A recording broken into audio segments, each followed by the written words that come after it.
Olá, meus queridos alunos, sejam todos bem-vindos novamente. Vamos dar continuidade à nossa aula sobre processadores. Agora a gente vai estudar um pouquinho de paralelismo. A gente pode, como a gente viu no vídeo anterior, o paralelismo ele pode ser dividido em duas categorias, né? O paralelismo a nível de instrução e o paralelismo a nível de processador. A nível de instrução, nós temos o paralelismo propriamente dito, que é o pipeline, e temos as arquiteturas superescalares. E a gente vai começar agora com o paralelismo a nível de instrução. A nível de instrução, a gente tem que lembrar o seguinte, que os processadores antigamente tinham um grande gargalo. Aliás, antigamente não, ainda tem um grande gargalo no processamento, que é justamente a velocidade de executar uma instrução, que é quando você faz a busca da instrução na memória, né? Esse tempo de fazer a busca na memória ele acaba sendo maior do que a execução da instrução propriamente dita. E essa busca de você se torna um fator de tempo extra, né? Então, alguns computadores, desde a década de 1960, eles procuram melhorar esse gargalo. A primeira estratégia foi a seguinte, foi fazer a busca antecipada, na verdade, da instrução, antes que sabia-se que ela seria executada, sabia-se que ela era necessária, então ela era buscada antecipadamente e era guardada num buffer, que era chamado buffer de busca antecipada, ou prefetched buffer. Então, desse modo, quando fosse necessária, ela já podia ser apanhada no PEG do buffer e jogada na UCP para poder fazer a execução. Então, esse tempo de esperar a conclusão de leitura da memória diminuiu bastante, né, para a execução de uma instrução. Essa estratégia de busca antecipada, ela divide a execução de uma instrução em duas partes, a busca e a execução propriamente dita. Aí entra o conceito de pipeline, que pode ser traduzido como paralelismo ou canalização, ou linha de montagem, né? E esse conceito de pipeline amplia um pouco mais essa estratégia de dividir uma instrução em estágios. Então, ao invés de dividir a execução de uma instrução em apenas duas partes, ela é dividida em muitas partes, às vezes chega até uma dúzia ou mais. E cada um é manipulado por uma parte dedicada de hardware. E todas vão executar em paralelo. A gente pode observar aí na figura uma pipeline de 5 unidades. Cada unidade dessa também pode ser chamada de estágio. O estágio 1 ele faz a busca da instrução na memória e coloca no buffer, até que ela seja necessária. O estágio 2 faz a decodificação da instrução, determinando o seu tipo e quais são os operandos que ela vai precisar.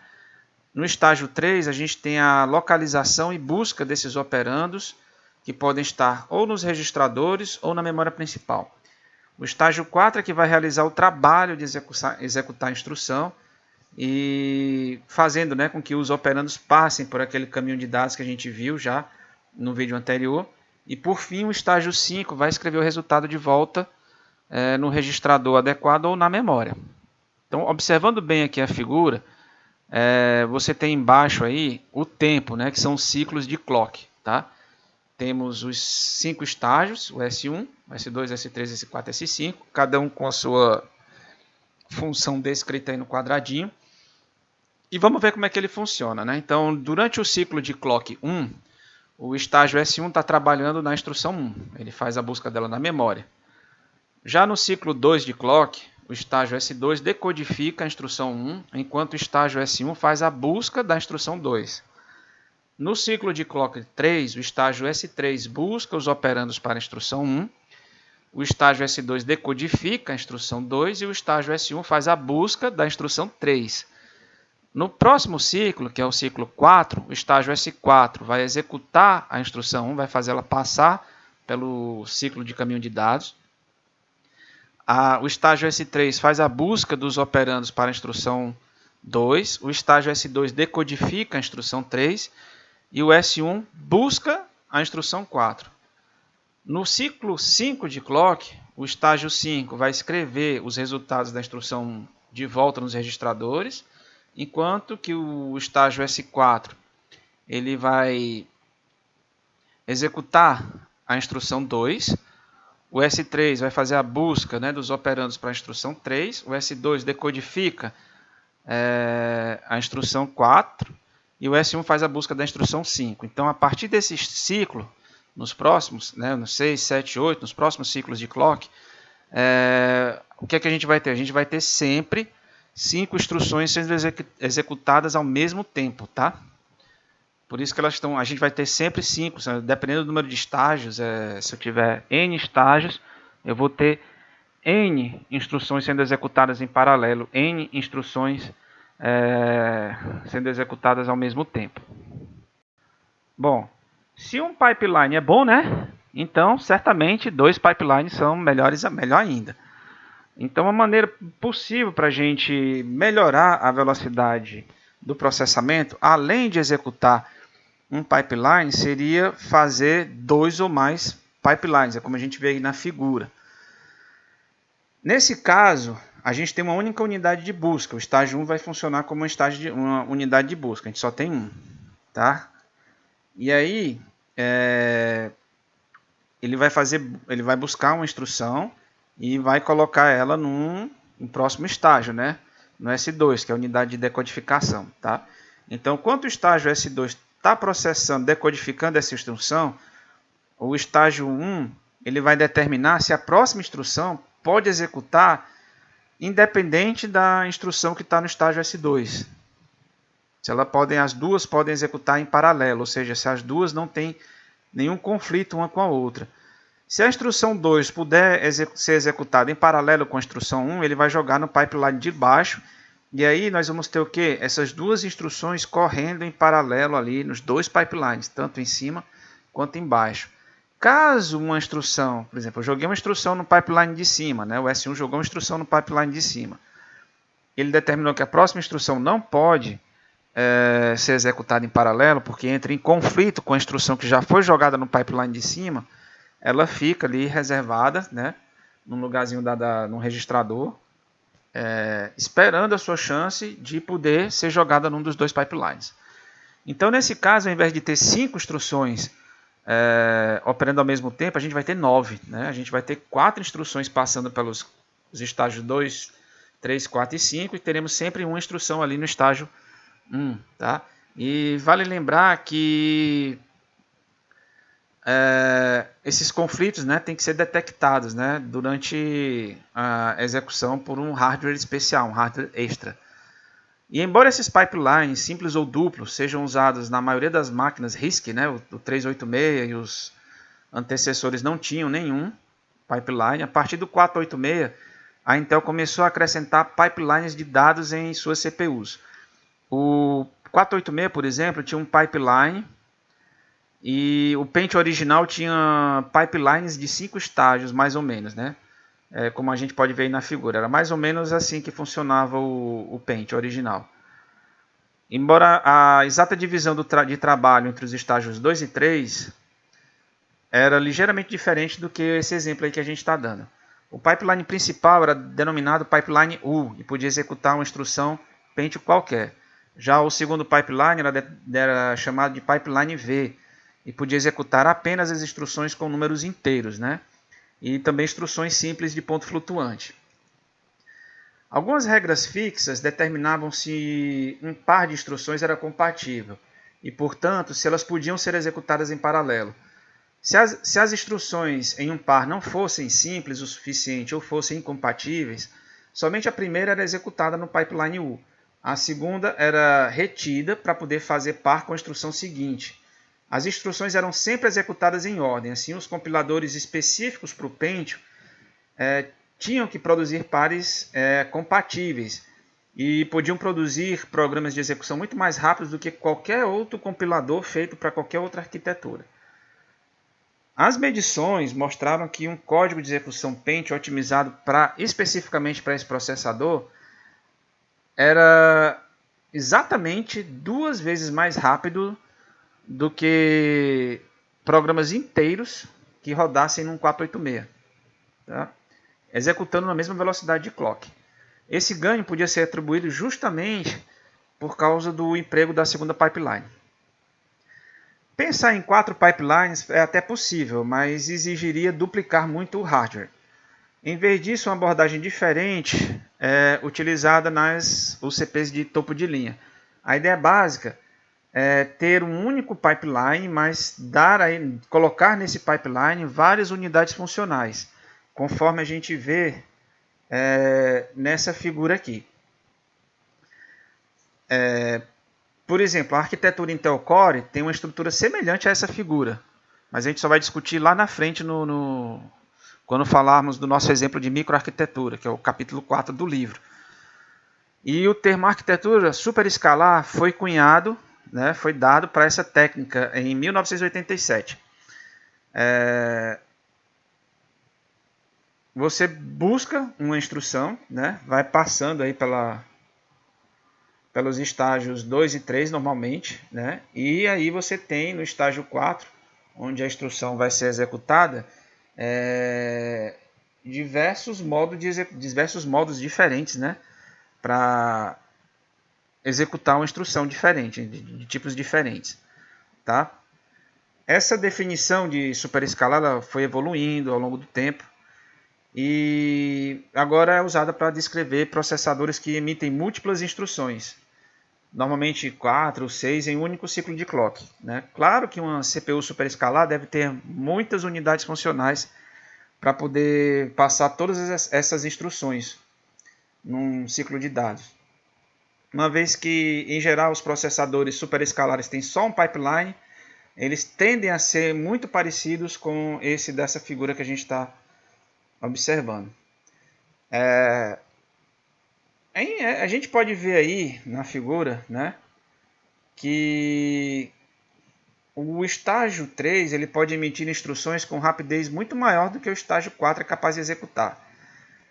Então, se o estágio S3 puder executar uma instrução a cada 10 nanosegundos e todas as unidades pudessem realizar o seu trabalho a 10 nanosegundos, a gente não teria mais do que uma unidade ocupada ao mesmo tempo, o que ia jogar todo esse raciocínio de superescalar por água abaixo. Então, grande parte das unidades funcionais do estágio 4 levam um tempo um pouco maior do que um ciclo de clock para executar. A não ser aquelas que efetuam a aritmética de ponto flutuante. E como é possível ver nessa figura, a gente pode ter várias ULAs inseridas nesse estágio 4. Vamos agora para o paralelismo a nível do processador. Bom, cada vez mais a gente precisa de computadores mais rápidos, Afinal de contas, a gente tem que renderizar os jogos, em tempo real, no talo, Quem não quer jogar Minecraft ali no talo? Então, Fortnite, em resolução Ultra 4K a 120 FPS. Ora, quem não quer isso, Quem não deseja, E também tem os trabalhos mais triviais, tipo como simular o que aconteceu no primeiro microsegundo depois do Big Bang, ou então modelar a economia mundial, achar a cura para uma determinada doença, que está assolando todo mundo. Aí tem esses outros serviços aí também. A gente também quer acessar jogos em multimídia em 3D, pela internet. E embora muitas UCPs estejam cada vez mais rápidas, haverá um probleminha quando elas chegarem próximo à velocidade da luz, que provavelmente permanecerá 20 centímetros por nanosegundo em qualquer cabo de fibra ótica, não importando o grau de inteligência dos engenheiros que projetem esses chips. E também chips cada vez mais velozes produzem mais calor, e a dissipação desse calor também é um problema. Quem comprou aí um PlayStation 5 ou um Xbox Series X pode ver isso aí em primeira mão, tá? Então, a dificuldade para se livrar desse calor é um principal motivo pela qual as velocidades de clock da CPU ficaram um pouco estagnadas na última década. Se você olhar os processadores dos últimos 10 anos, eles basicamente têm a mesma velocidade de clock. Onde se ganhou mesmo foi onde? Foi no número de núcleos. Eu me lembro muito bem quando se comprava um computador uns 10, 15 anos atrás, era comum chegar e encontrar processadores de um único núcleo, às vezes 2 núcleos no máximo, e a velocidade de clock era 2.5 GHz, os mais rápidos 3.0 GHz. E com certeza, você observando a velocidade de clock aí do seu notebook ou do seu desktop, deve estar bem próximo a isso. A diferença básica é que você vai ver que a gente não tem mais um núcleo só, ou muito menos só 2 núcleos. Você vai encontrar aí pelo menos uns 4 núcleos trabalhando em paralelo. E aí é nisso que a gente tem ganho velocidade, né? É justamente nos computadores paralelos. Bom, e a gente tem computadores paralelos de 2 tipos, né? Bom, a gente tem o tipo quando você tem, por exemplo, o mesmo tipo de instrução sendo executada muitas e muitas vezes, que é o que a gente chama de processador SIMD, Single Instruction Stream Multiple Data Stream, ou fluxo, ou traduzindo, né, fluxo único de instruções para um fluxo múltiplo de dados, que significa que eu tenho um grande número de processadores idênticos que vão efetuar a mesma sequência de instruções sobre diferentes conjuntos de dados. Você pode ter um exemplo disso na sua GPU, que é o seu processador gráfico. Ela aplica exatamente esse processamento SIMD. Por quê? Porque os gráficos, eles trabalham, você tem milhares de operações sendo feitas, mas são operações muito semelhantes e trabalhando sempre em cima de objetos que são muito semelhantes, sempre trabalhando em cima de quê? De pixels, de vértices, texturas e arestas. A figura aí mostra um processador SIMD, que é o núcleo de uma GPU Fermi da NVIDIA. A GPU Fermi ela contém 16 multiprocessadores de memória compartilhada, com cada multiprocessador contendo aí uns 32 processadores SIMD. A cada ciclo, o escalonador seleciona 2 threads para executar no processador, e a próxima instrução de cada thread é então executada em até 16 processadores SIMD. Então a instrução é espalhada nesses processadores aí, SIMD. E embora, se não houver paralelismo de dados suficiente, isso você não vai ter um ganho, né, real de velocidade de processamento. Então você tem que ter um grau de paralelismo muito adequado para que isso ocorra, tá? Então, se cada thread for capaz de executar 16 operações por ciclo, um núcleo de GPU Fermi totalmente carregado com seus 32 multiprocessadores vai conseguir realizar 16 vezes 32 dá o quê? 512 operações por ciclo. E olha que nem né, hoje em dia a GPU mais poderosa da NVIDIA. A gente tem GPUs muito mais impressionantes, né? Mas observa esse feito dessas 512 operações por ciclo, considerando que uma CPU mais simples, quad-core, de uso geral, ia lutar, né, para conseguir chegar, não ia lutar, ia suar e não ia conseguir chegar nem um pouco perto disso aí, tá, dessas 512 operações.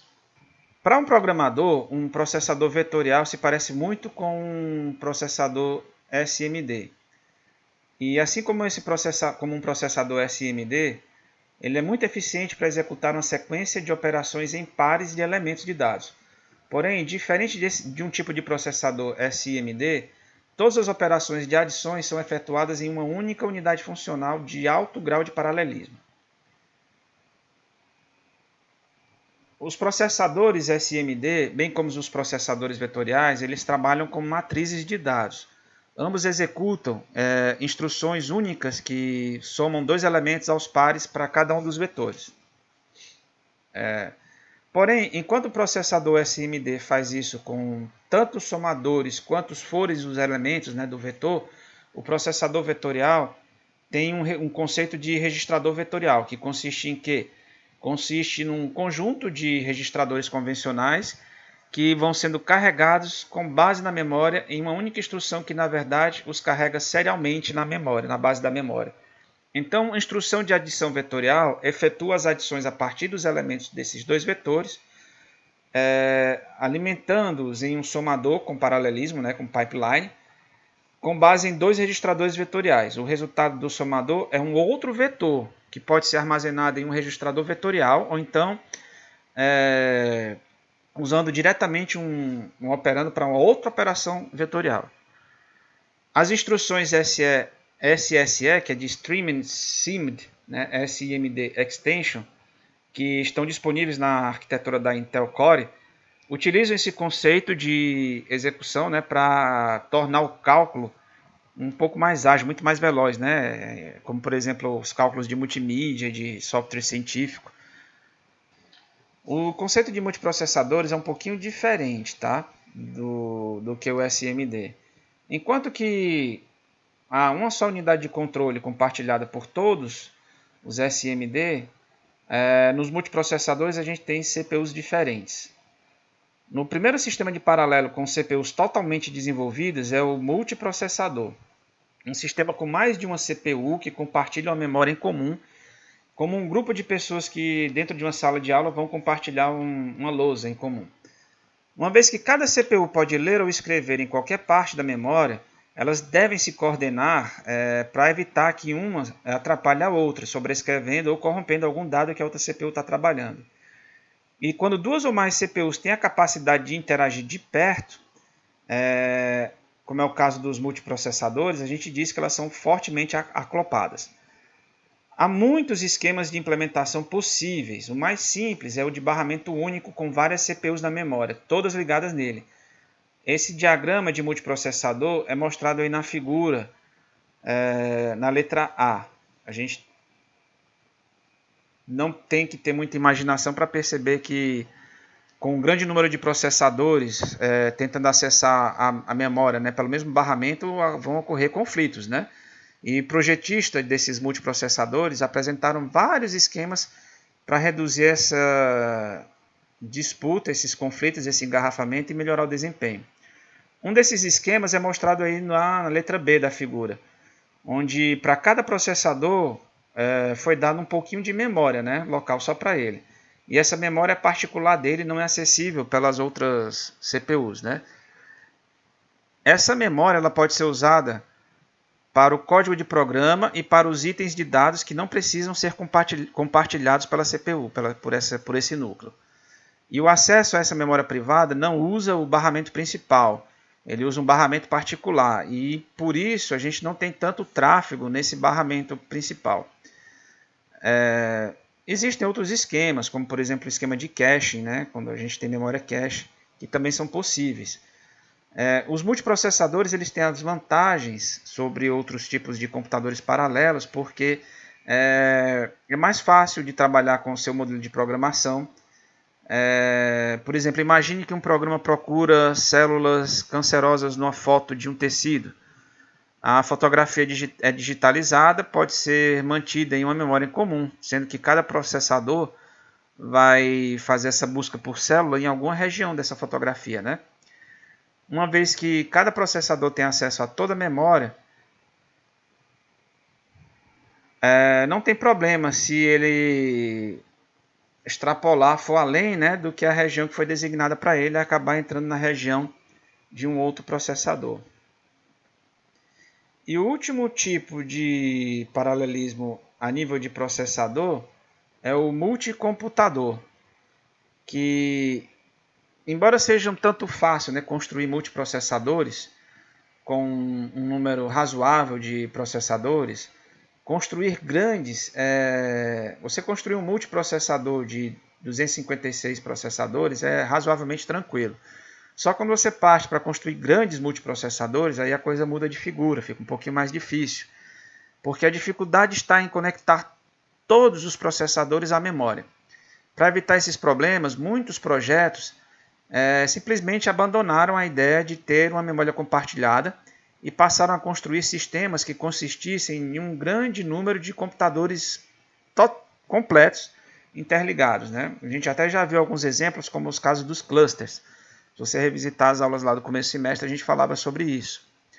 Então, cada um desses computadores são computadores completos, né? Tem sua própria memória, seu próprio processamento, tem tudo independente e não há nada de memória compartilhada, né? Em comum com os outros. A gente costuma dizer que as UCPs em multicomputador são fracamente acopladas, em contraste, né, com as UCPs dos multiprocessadores que são fortemente acopladas. As UCPs de um multicomputador, elas vão se comunicar através de uma rede, né, enviando mensagens umas às outras. Mais ou menos como a gente faz com um e-mail, né, com um WhatsApp, né, porém com uma velocidade muito maior. Em sistemas grandes, não é prático ter cada um dos computadores ligados uns aos outros, usando... Não dá para você ter um sistema com todos os nós, né? Vamos chamar cada computador desse de nó, e cada um dos nós tendo uma conexão com todos os outros nós, fica impraticável. Por isso que são usadas outras topologias de rede, como por exemplo malhas 2D e 3D, às vezes árvores e anéis, e o resultado final é que as mensagens que saem de um computador para outro, às vezes não vão diretamente, né, de um para outro. Eles passam por nós intermediários, que a gente pode chamar de comutadores, ou chaves, né, até saindo da fonte, até chegar no destino.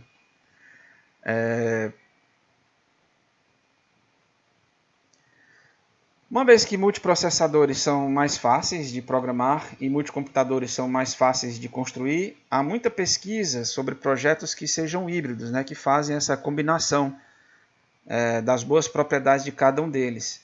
Esses computadores tentam apresentar a ilusão de que possuem uma memória compartilhada, sem ter que bancar a despesa de realmente construir uma memória compartilhada, né? Os multiprocessadores vão ser explorados mais na frente. Bom, tá bom, né, por hoje, de falar de processadores. Daqui a pouco a gente vai soltar mais um vídeo, tá? E onde a gente vai falar um pouquinho sobre as memórias. Muito obrigado a todos e até a próxima.